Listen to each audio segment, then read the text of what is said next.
Well, Dr. Olaf, welcome back. Thank you. It seems that a common theme nowadays is that culturally, almost, many people seem to be going through maybe what I'd term a spiritual awakening. Yeah. That upon, my own further examination into looking to find context for this throughout history is explained in so many different texts in so many different ways, from the 12 steps of AA, having a focus on spiritual awakening at the suggestion of Carl Jung, who I can't remember who he suggested it to, but he said that if you want to get past this alcoholism, you're going to have to have a spiritual awakening.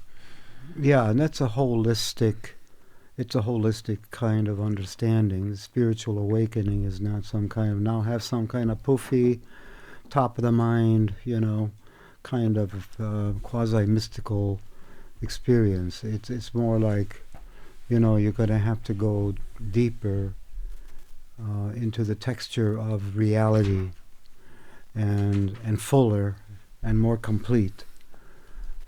Because addiction is, in some sense, what it's meant to be is highly reductionistic. That I cannot handle the complexity and the depths and the variety of life in its terms, so I narrow it down to doing the drug and research, or doing the drink.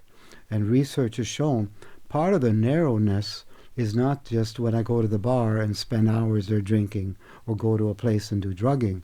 It's my whole mindset. I'm eager, can't wait until 4 o'clock this afternoon to drink, or can't wait till 6 o'clock when I go to the house to get my drug, or can't wait till I go and do more shopping or whatever. It narrows life down to a cryptic, reductionistic, sick, life-destroying, life-denying process. So when we say, it's a spiritual awakening, it's a holistic thing. Mind, body, spirit.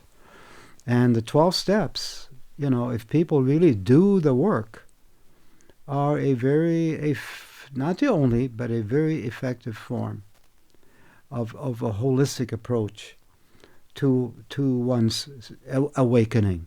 Yeah. So it seems like, there's so many different ways that I could approach talking about all the different elements of this, but when you're talking about the narrowness of, an addictive tendency, Right. What that reminds me of, in my own life, is there is a suppression, or an evasion, or an inability to deal with certain aspects within the psyche that are calling my attention, calling me to simply sit in the discomfort, to notice it, as opposed to trying to get away from it. Right. Well, spirituality and the way you put it reminds me of the Buddhist spiritual practice of let the feeling just be aware of it, don't deny it, don't push it aside, just let it be the feeling it is, and let it speak, let it inform you, make space for it. Yeah. Whereas in addiction we do the opposite. We squeeze something away that's threatening, deny something that is too close to the truth, etc. So in this particular day and age, it seems as though it's even more difficult than in the past, because there's so many things to find where we can succumb to instant gratification. Yeah. So we can't even have the moment of discomfort that creates, the way I like to think of it is, you have that moment of discomfort, which sort of creates a void within you. And then if you can just simply sit with that void or that discomfort, eventually it seems I like to think of it as it wants to be witnessed for what it is, and there seems to be something. Well, I'll just say it how I perceive it is that it's filled with a light of a source energy, a light, a God, a creator. But there is a sense of fulfillment nonetheless, or a filling of the void that seems to happen if you can simply sit with it and not suppress it. But yeah, I mean, and I've certainly no stranger to it. There have been times when I don't want to deal with the feelings, or I'm just simply asleep to it and unconscious to it and not dealing with it and suppressing it, or I just don't know any better yet. And I want to sit and download YouTube video or play whatever it is, YouTube or Netflix, for hours or days or years at a time, and just fill my time with that, while never addressing the things that are clearly sort of tucked away in my consciousness, needing to be resolved for decades. Yeah. So. Yeah, being open to one's sub or unconscious aspects of oneself requires a certain, like you're suggesting, a certain degree of, call it tolerance, acceptance, openness to the experience of, like you say, the void, or experience of something that may not be entirely comfortable or figure-outable, but nevertheless has a certain kind of resonance. Stay with me, stay with this, and it may take you to a little deeper level of awareness, something important to who you are and how you are living and what you are about. Right. And it seems like, I mean, in my own experience, we can find ways to, maybe there's deeper things in your unconscious that you're not ready to deal with, but you can kind of see them, but you can kind of get the low-hanging fruit. You get a hint that way. And in that way sort of get a momentum in the right direction, and progressively start to build a trust for that sort of a process. Right. And start to feel like, okay, you do get a sort of a prize at the end of the maze after you get through the discomfort of it, of getting through that sort of a process. Yeah. And it seems like you can get deeper into it over time. Part of the challenge, it's a very subtle process. We humans are wired to want to make things happen and want to experience things happening or being happening. And so there's a tendency to want to get to, body levels of growth and improvement, or more concrete stuff. Learn jiu-jitsu and learn physical mastery of some kind, or learn yoga, learn to stretch, and learn to, mindfulness, which is all good. But the way you put it kind of reminds me of the element of the subtlety of going deeper into the spiritual dimension, and which involves, in the Jungian model, kind of also working with and through one's sub and unconscious, that they are guides to the soul. Certainly. And it seems it seems to me right now, to put it really in simplistic terms, that this is the path on the way to that spiritual awakening that we talked about originally, is because I think, as far as I know, there had throughout my life there is sort of two selves from a perspective that there's these two selves. One is this beingness, this entity, this whatever you want to call it within me that I recognize. There's this purity of spirit. Let's say it.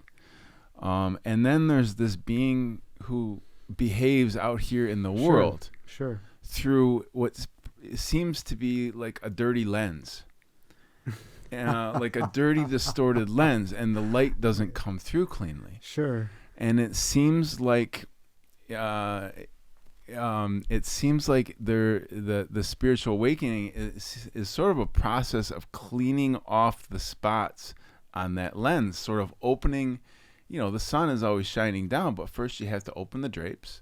And that's that willingness. Yeah. And then you sort of have to clean the lens off, or it's just going to be this distorted.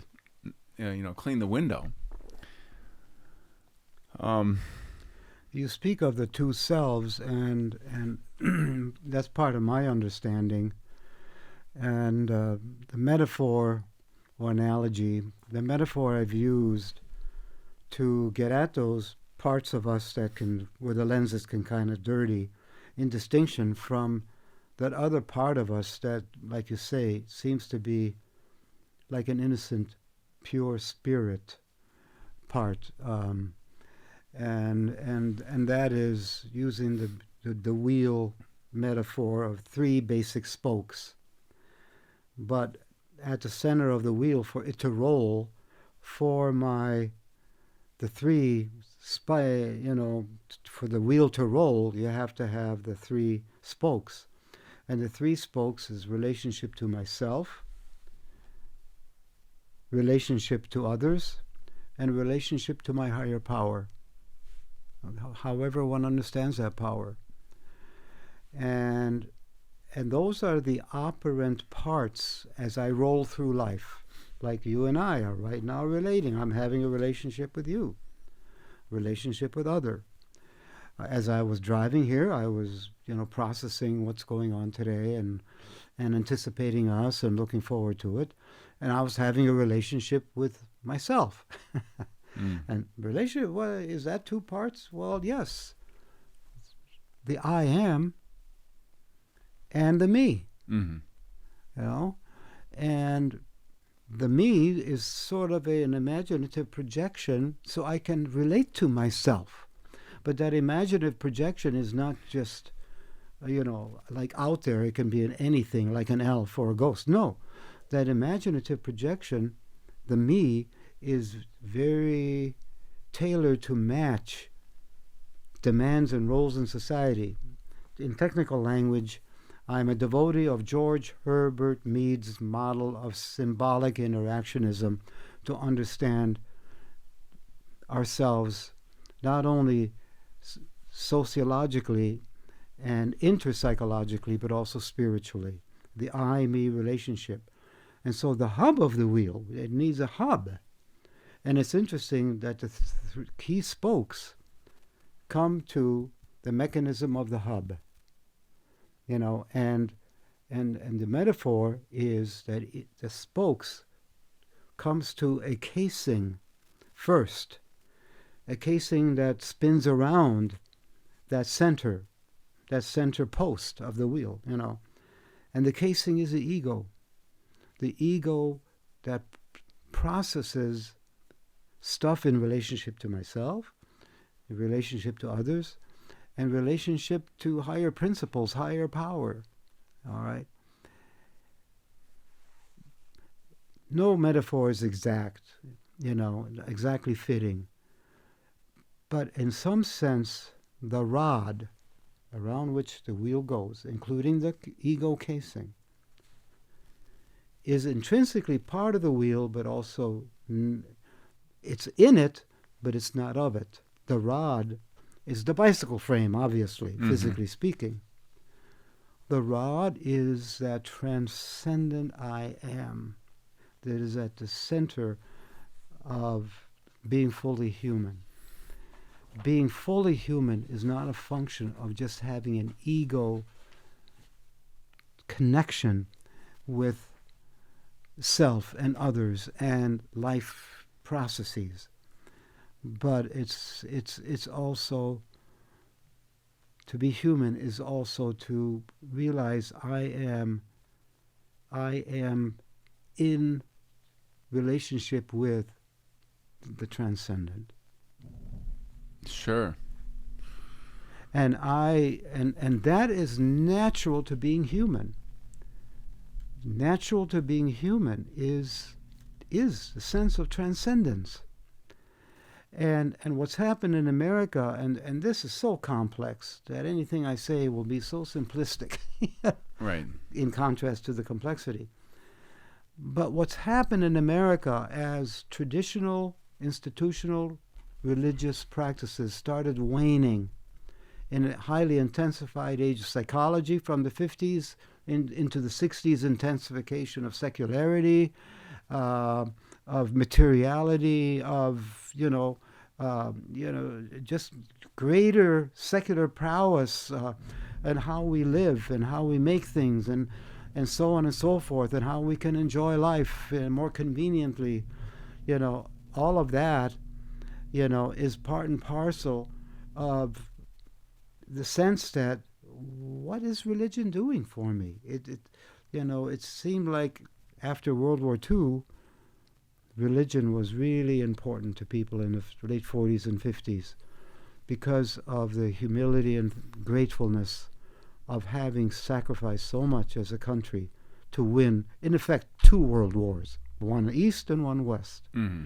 And that would not have happened had we not pulled together as Americans. I mean, men and women making war equipment and et cetera, and everyone sacrifices.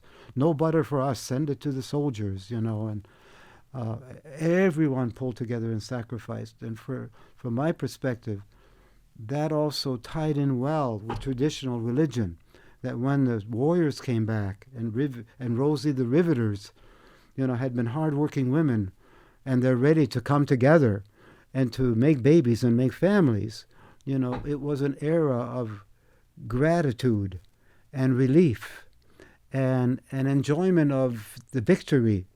And America, for a while, they're setting the trend of the world, the rules of the world, the market and how it's going to be, and helping Germany and Japan to recover. So all of that has bearing on spirituality. So spirituality that energy was kind of caught up in the post-World War glow for a while, the glow of it.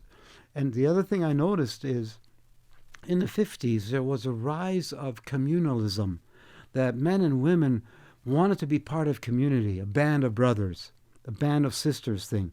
Not only communal in war, but how about being communal in peace?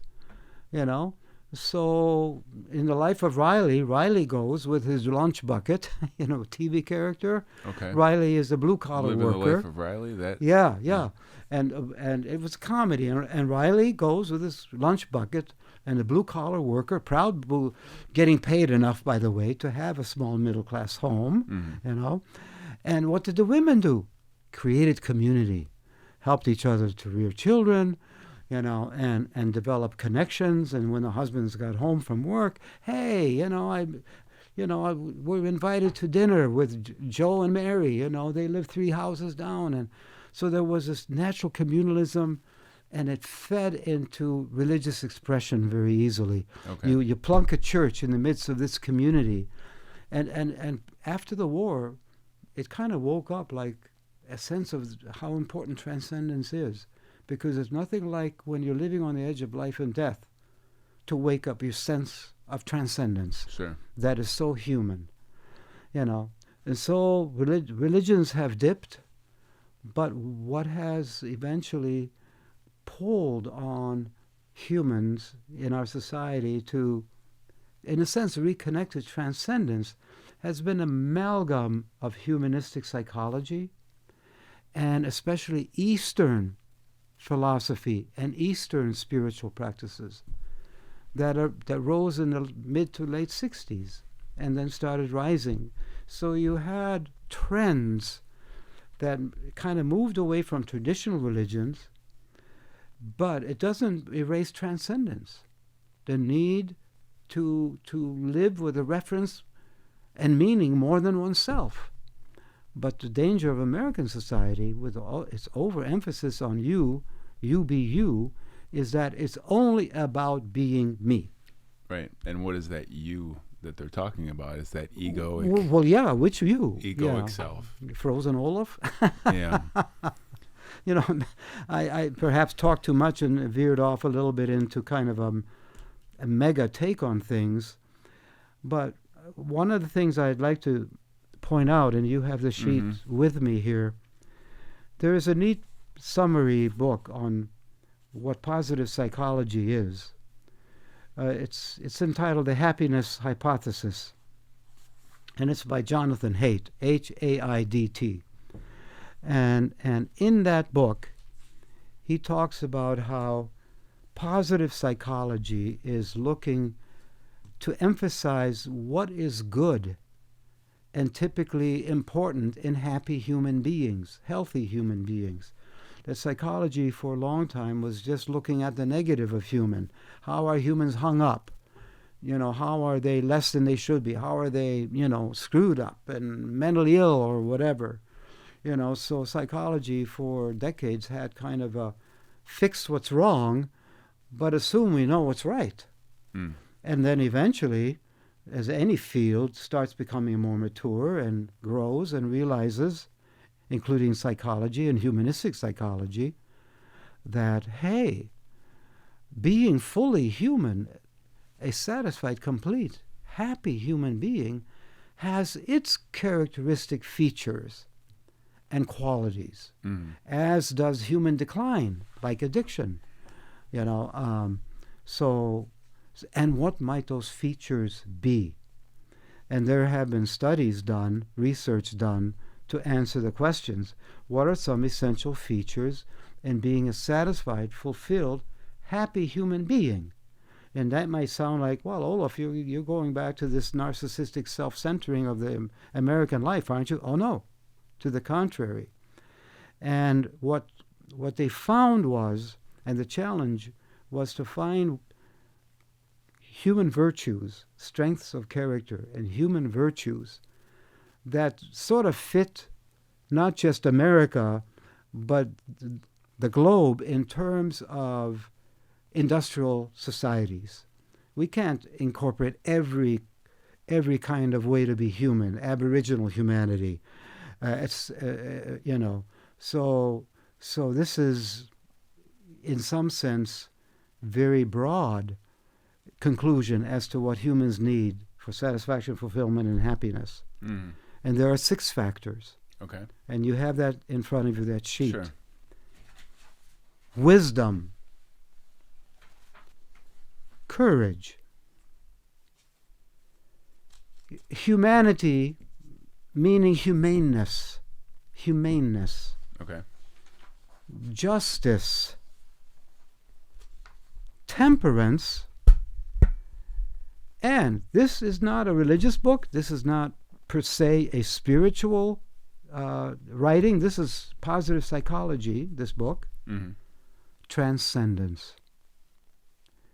It is a natural strength in humankind. It is a natural tendency for optimal human living, human growth and living. Do we not get better as we get wiser with age, having made a whole bunch of mistakes and stupid moves? I'm wiser because of a lot of mistakes and failures. Sure. But also from the successes. I have certain kind of deeper courage than I remember having as a young teenager. I felt so vulnerable and scared, and sure, pretend like I'm cool. You grow up in Chicago, you better pretend you're cool, you get eaten up. Mm-hmm. But nevertheless, I didn't, it took a while to develop a real sense of, I have courage. I can stand up for what's right.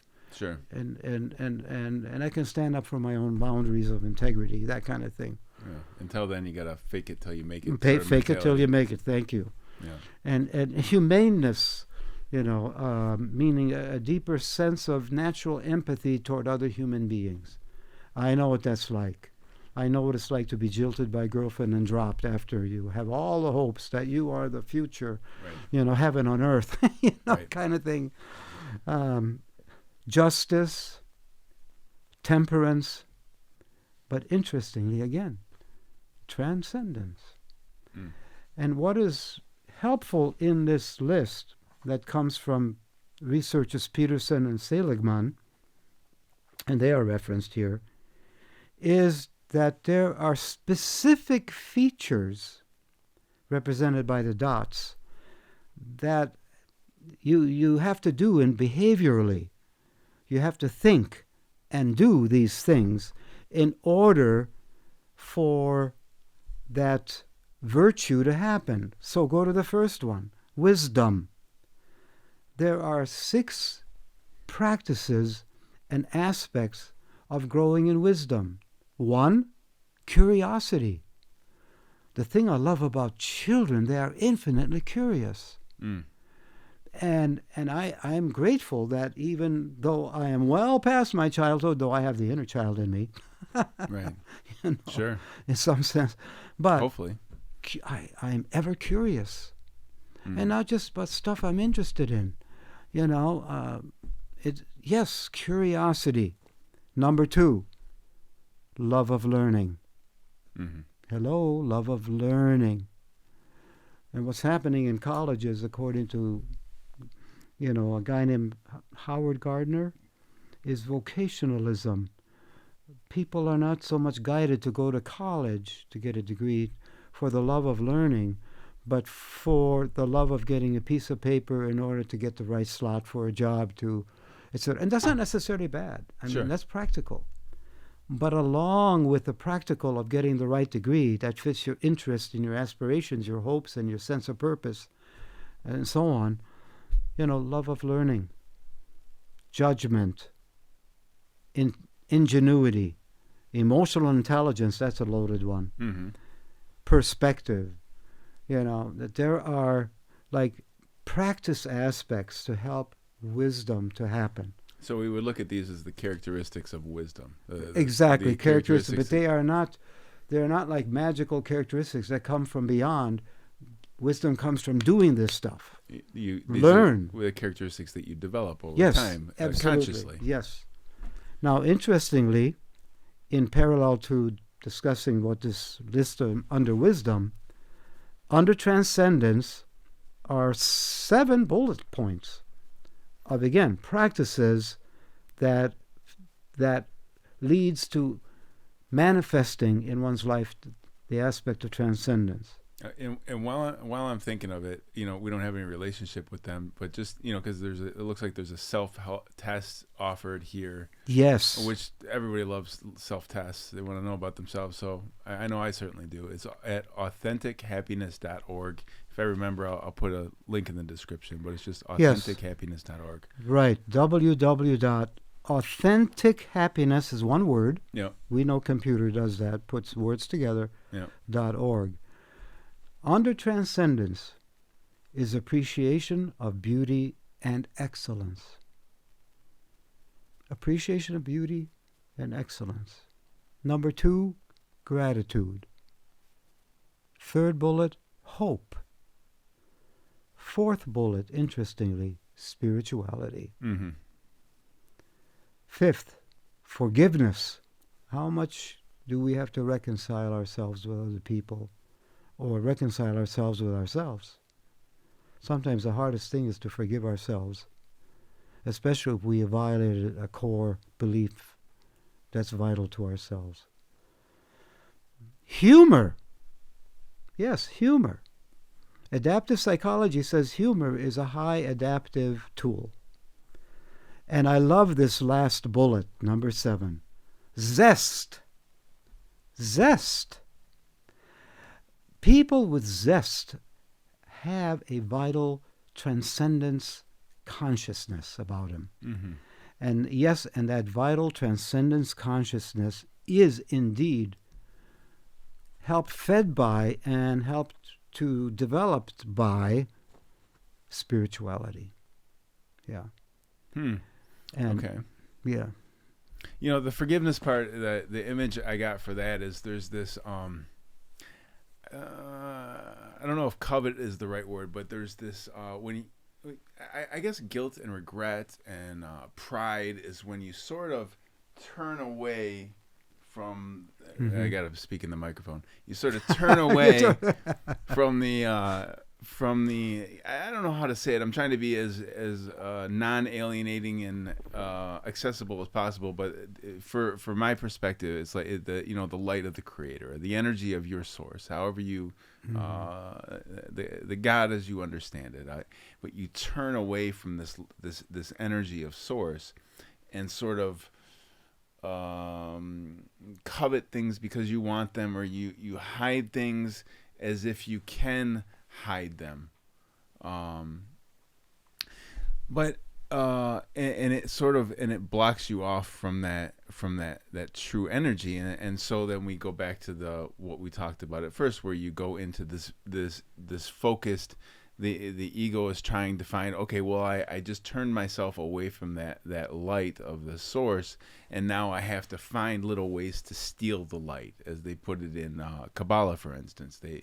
You're looking to steal the light as opposed to earning it by going through whatever shadow it is that you have to. Is stealing the light like the ego takes over and wants to control the spiritual process? And it's tailored toward sort of an ego-wized direction. Yeah, I mean the way. And how would you say it? Yeah, I'm not an expert in this per se, just to put that out there, and so I'm not going to do it any justice. But I can give a, sort of a general summation.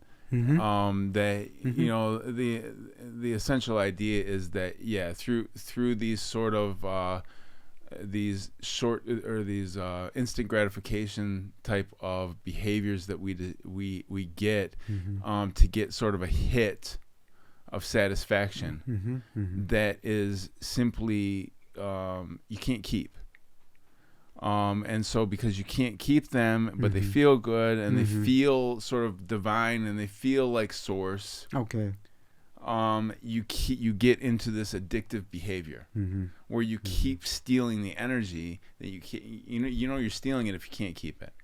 Sure. As opposed to doing the work, just another way of looking at the same thing, instead of doing the work to sit with the discomfort of whatever it might be that we're talking about in the moment, so that you can move through it and simply witness that, and then in doing that process, you get the real light of fulfillment. It kind of reminds me of that people might tune into a spiritual practice.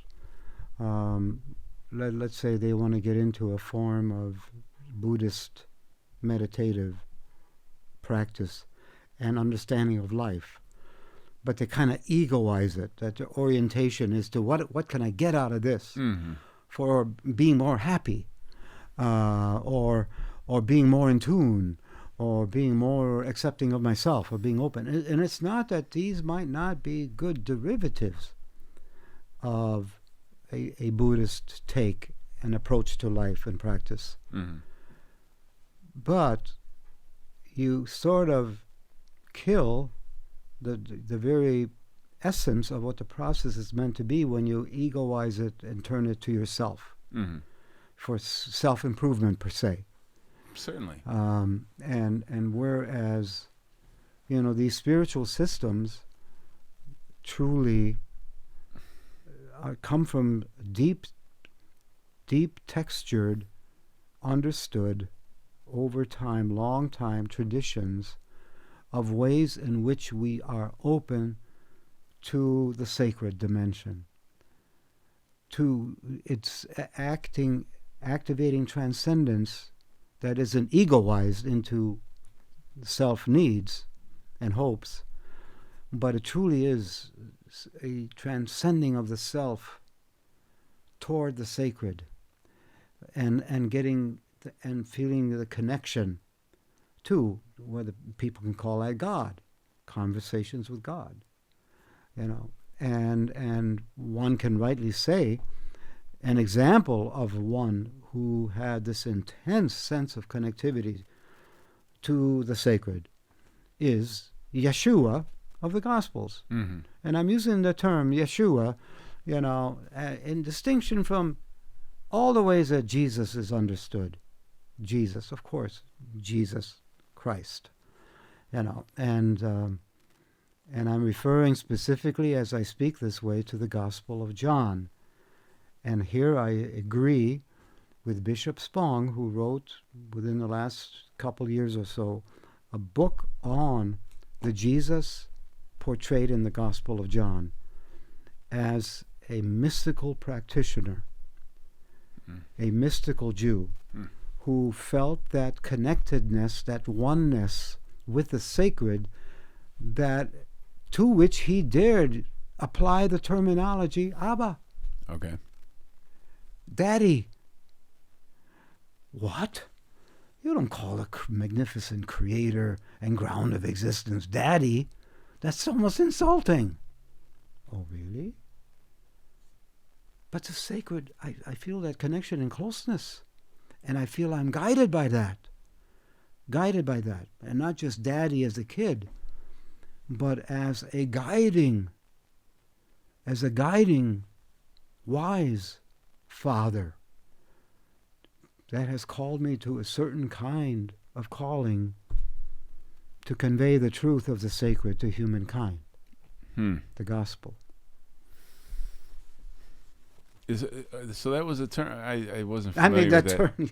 Yeah. Okay. People as people may remember from the introduction, I blend, psychology, spirituality, spiritual humanism, but also with theology, rested in biblical thinking. Well, that's why you're the perfect person to talk to about this kind of thing, because you can come at it from multiple perspectives. Exactly, come at it from multiple perspectives, and of course from a learned way. Right, and there might be people who say, "Wait a minute, you can't do that. Only one perspective can be the way." No, oh, certainly not. Really? That's kind of arrogant. Sure. Well, we all kind of do that, don't we? We're looking for the right way to view things. What is the unassailable position? Yes, and I can do that without, and especially in interfaith relationships and becoming familiar with other faith systems, without presuming that I have the right way and you, for unfortunate people, you're kind of off. But I have to be political, so I'm just going to pretend. No. I was on Interfaith TV, a program that was weekly casted for a half hour, very early Sunday mornings. It was called Interfaith Odyssey on public TV, out of Bloomfield Hills. And I think it was about 6 years. And it was wonderful. And there were wonderful faith practitioners from, the Jewish tradition and from the Hindu tradition and the Buddhist tradition and the Baha'i tradition. And I represented the ecumenical perspective. And this was like a TV show? Yeah, and a panel of us, like about 5 or 6 of us, and there would be a coordinator who would kind of guide the conversation, would talk about a agreed upon selected topic. The topic wouldn't be about our faith systems, how do they compare and contrast, but speak about, let's say, bullyism in high school or bullyism in politics. Sure, it'll get the fuels going. And what might the Hindu thinking person say about bullyism, and the Buddhist person, and the Jewish person, and the Baha'i person. Sounds neat. And, and the African American minister, Protestant person, and this ecumenical person on bullyism, and that is so enriching to hear people bring the wisdom of their faith traditions to target a particular topic. Very rich. And then the program stopped with COVID hitting us, but also the political situation changed. I don't know, the organizational dynamics changed to where the program wasn't picked up on again. And I've talked to people about it in the background and said, I wish that could be revived, because it underscores the fact that, there are different pathways to the ultimate, and to take any human system and say it per se is ultimate is hubris to the max. There is truth to humility. I operate by gospel convictions. I operate deeply by the truth of 1 John 4:16, one of the letters in the New Testament. God is love. The Greek term there is agape. Agape means to be there for the sake of the other. Or, as M. Scott put it in his first book, to be there for the good of the other without considering the results for myself. God is agape, a self-giving, abundantly generous love. And humans who live in that love live in the sacred, and the sacred lives in them. Yeah. It is about agapeic love. That's another way to blend the Greek word and the English together. And, in the Bacharach's, what the world needs now is love, sweet love. Indeed. Mm-hmm. Indeed. But not this superficial, flowers and honey love. Yeah. Though that can be part of it. But the deep being there for the sake of the other. And happiness psychology, positive psychology, makes very clear that altruism leads to deep satisfaction and happiness. Altruism, you could say, is an expression of agape. Sure. Yeah. Which I think is a tricky thing, because I think that if you don't have the garbage cleaned out of your consciousness, or out of your psyche, your consciousness, Sure. then altruism is, you can't be altruistic, because there is going to be some sort of ulterior motive as far as what you're going to get out of it. Oh yeah, absolutely. In fact, part of the challenge of intimate relationships over time, and I do couple counseling, and that kind of thing, is growing together and removing some of that stuff that gets in the way of being fully loving. Yeah. As I like to say to couples, based on a paperback book by a psychologist, Jess Lair. I don't remember the title of the book, but I remember a line in that book, Jess Lair, Lair.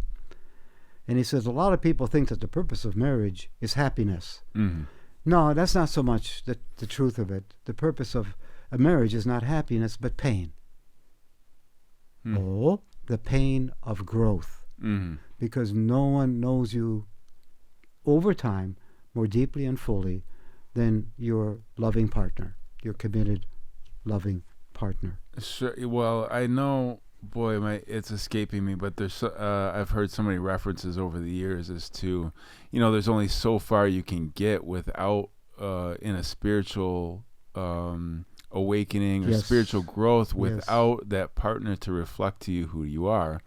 It really helps when the partners are committed to the virtue of transcendence, mm-hmm. and have a sense of shared spirituality. It may not necessarily be expressed in a common religious form. The couple belong to the same church or even the same faith system. I know some good working long-term marriages where the spouses come from different faith traditions, and in fact, Hillary Clinton's daughter, and I think, 2 children, her husband is Jewish, and she comes from a Methodist Christian tradition. And she and her husband are raising their children in both convictions of Judaism, its faith convictions, and convictions of Christianity, its faith convictions. Mm-hmm. So the kids learn the tenets of Judaism, its ethics and its understanding of things, how to approach life, but also, the Methodist to Christian aspects of what does the sacred want of us, and the two blend. Maybe not as a soup, maybe a salad, but they are not in opposition. Yeah. Well, and I think it's important. It comes up and to just throw it out there once in a while that when we're talking about spirituality and faith, it's not, to me, it's so important to point out that from my perspective, not to put anybody, I don't feel like getting into debate about the importance of any specific religious text. But from my perspective, I'm talking about experiential spirituality. Absolutely. Not something that somebody's trying to sell me about what the way to look at things is. Right.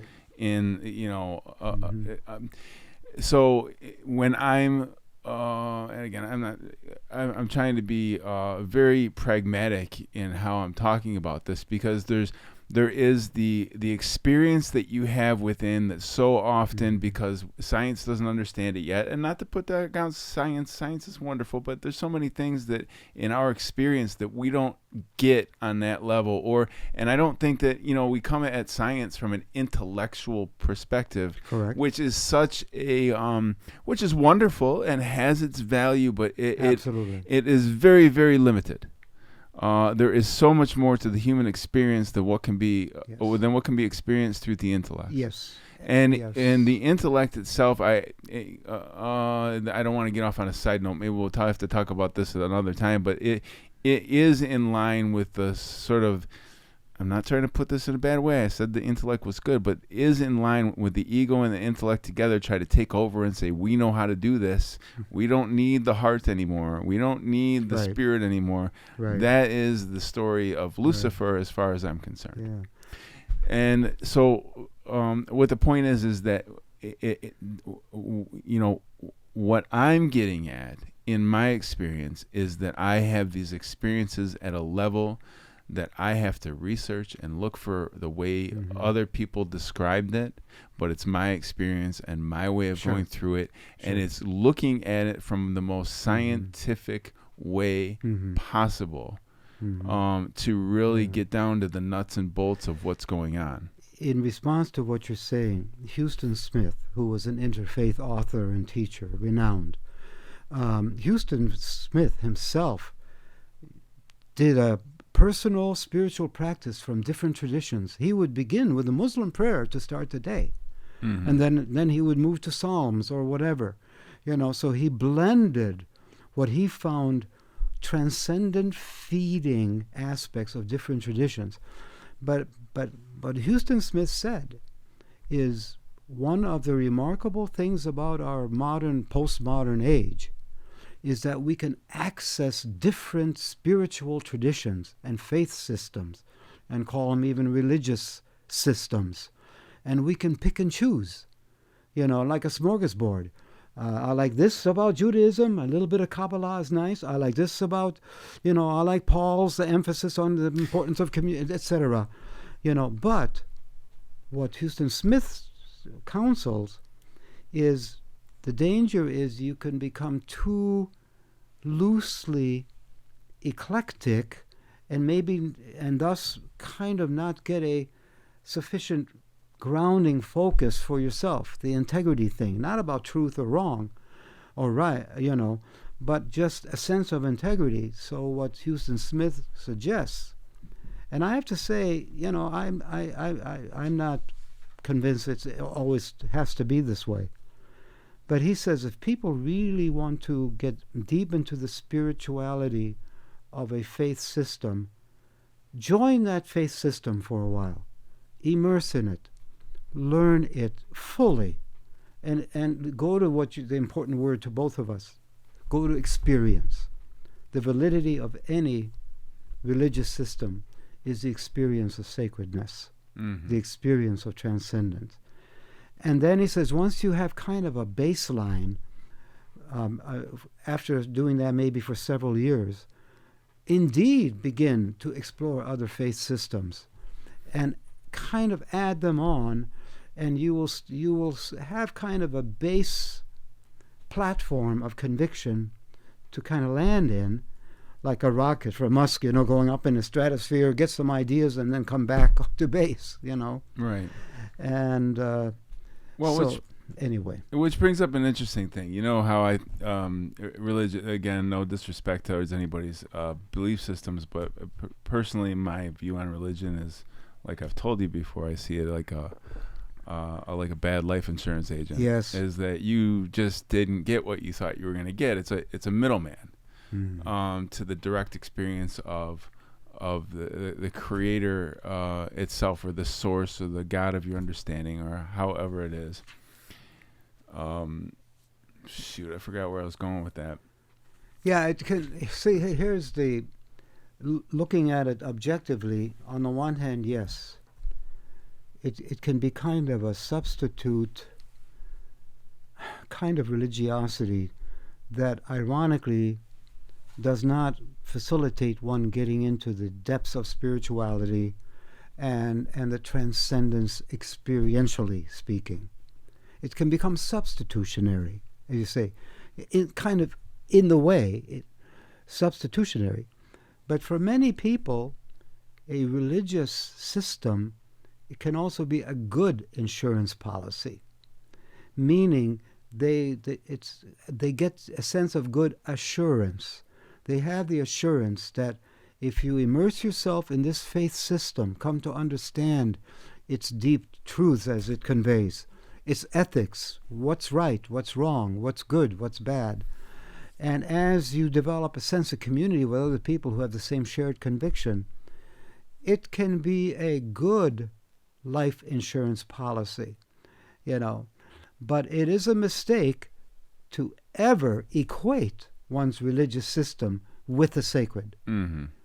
To equate the two? No. Mm-hmm. Well, okay. We call it the God beyond God in theological language.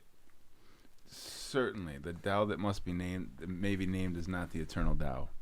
First step. Well of the Tao said. Thank you. Yes, sir. Yeah. So it just occurred to me what I was thinking about religion is like it satisfies this desire that we have to know. In order to combat the discomfort that comes from not knowing something. Mm-hmm. Here's an example is that.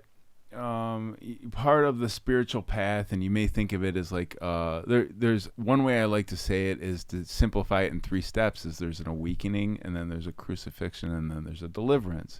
But you can break it up into even further steps than that, and say there's an awakening, and then there's this filling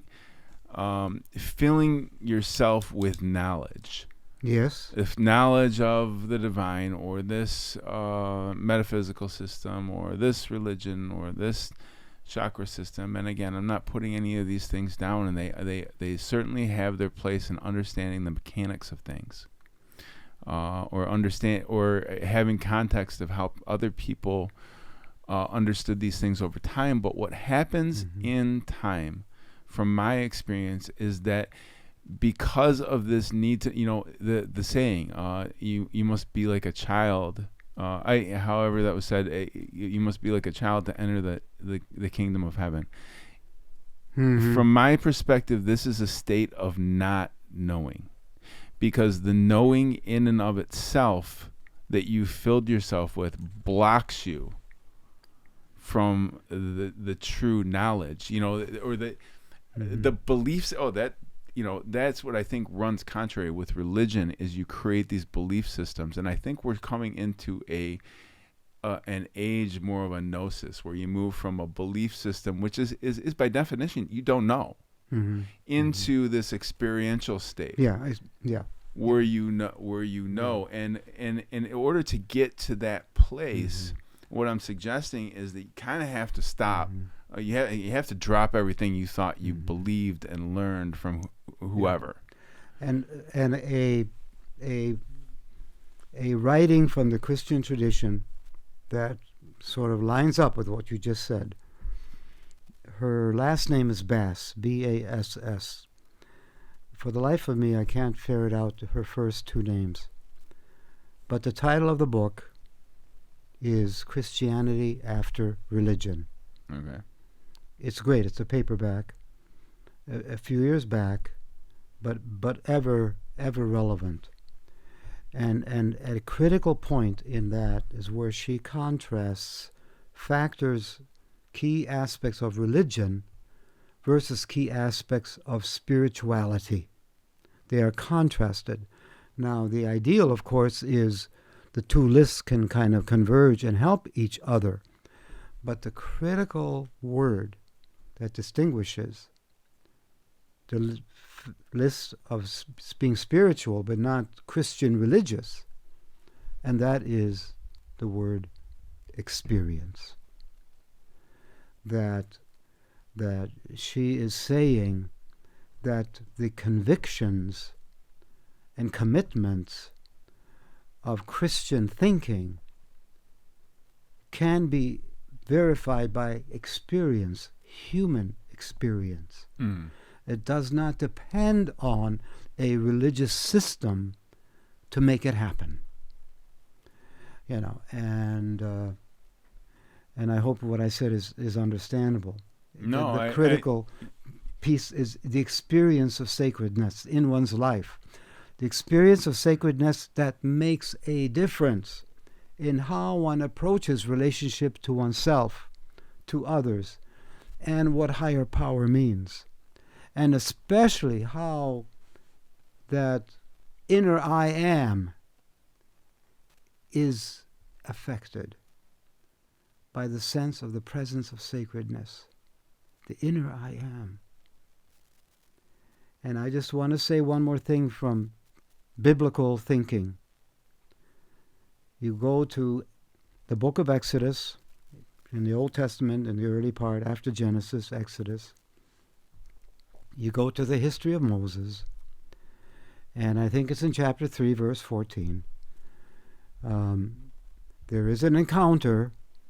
You talk about conversations with God, where suddenly Moses, who is tending to stock out in the hills, the foothills of the mountain, suddenly sees a burning bush, but it's not being consumed, attracted, and suddenly there's a sense of messaging with the sacred, a conversation with God, so to speak.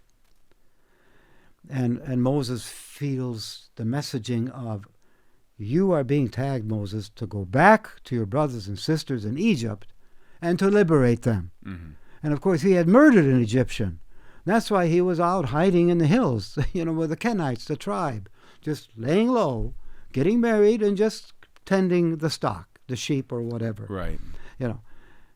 But Moses has a conversation with God in this writing and says, what's your name in so many words?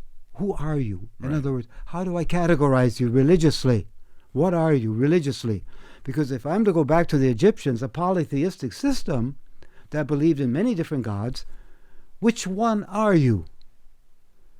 And the most incredible answer is Yahweh. Yahweh is a verb. And when you anglicize what Yahweh is saying, I am being what I am being, and I am doing what I'm doing. And Moses gets exasperated and says, well, then how can I make sense of you, who you are, when I've tried to liberate my brothers and sisters out of oppression in Egypt? And the answer is extraordinary. Look at my doings and my relationships. In other words, you, even in terms of the Bible, you cannot pin God down as a noun of which our ego has control over. The sacred is always verb. And we cannot grasp verb and make it a noun. What religions want to do often is to take the sacred and nounize the sacred. The sacred is this, the sacred is that. And this is ultimate, and if you don't believe it, you're going to hell, or you are wrong.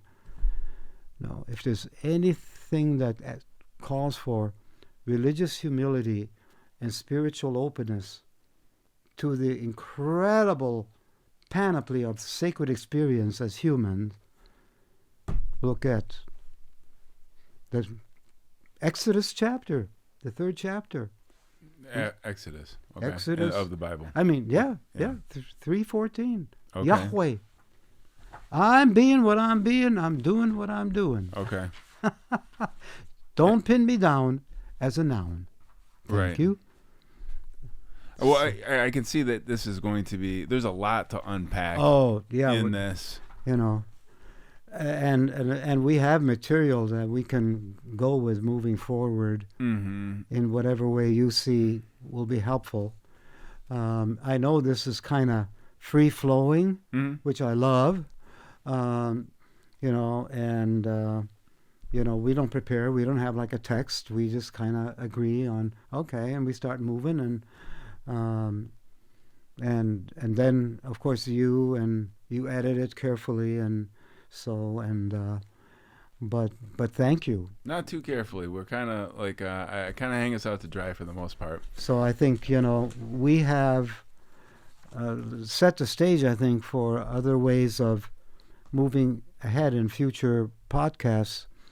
And one of the sensible ways might be to ferret out what we mean by spirituality in greater detail. Well, that's definitely it. And, you know, what we're talking about with all of these terms, because I really, it's important to me to make them more accessible and I mean, these are mystical things because we're talking in different terms, but Right. they're, I think accessible is not a bad way to phrase it. Sure.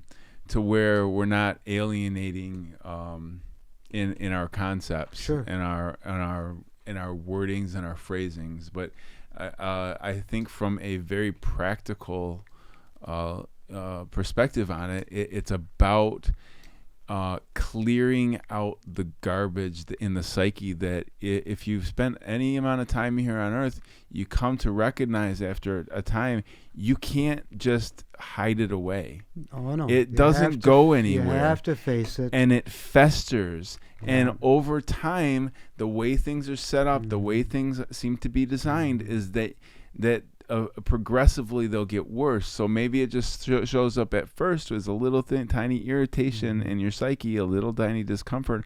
But over time, as it calls itself to be sort of ferreted out and addressed, it will not only show itself in increasing discomfort in your psyche, but it'll play itself out in your daily life. That's right. That's right. And so that's what we're talking about. And or, you know, I don't want to speak for you, but that's my sort of perspective on this spiritual awakening is in order to get down to that pure self that we can all sense. I think we can generally sense at the core of our beingness that we wish to be reflected out into the world, that you have to get rid of the smudges on the lens. Yeah, one way I say it is we want to reflect the humanity of God. One of the critical facets of the Christian understanding of the spiritual design and process is the humanity of us is not like a strange entity to our Creator, a strange entity to our fulfiller and ground of being. That part of our humanity is from, of, and in God. Right. And Yeshua embodied that, you know, had a conviction of what's really true about that, about an incredible Creator who is full of the loving of the human, fully loving of the human. But so many religious systems are grounded in the idea that the human and the sacred are antagonistic, and that the humans have to make sacrifices for being human, or they need to, you know, almost apologize for being human. We were created to be human by a Creator. And go to the first chapter of Genesis, made in the image of God. Women and men equally made in the image of God. And I'm going to stop there, and I can talk about that next time. Absolutely. And yeah, let's get back at it next time. Thank you. Thank you.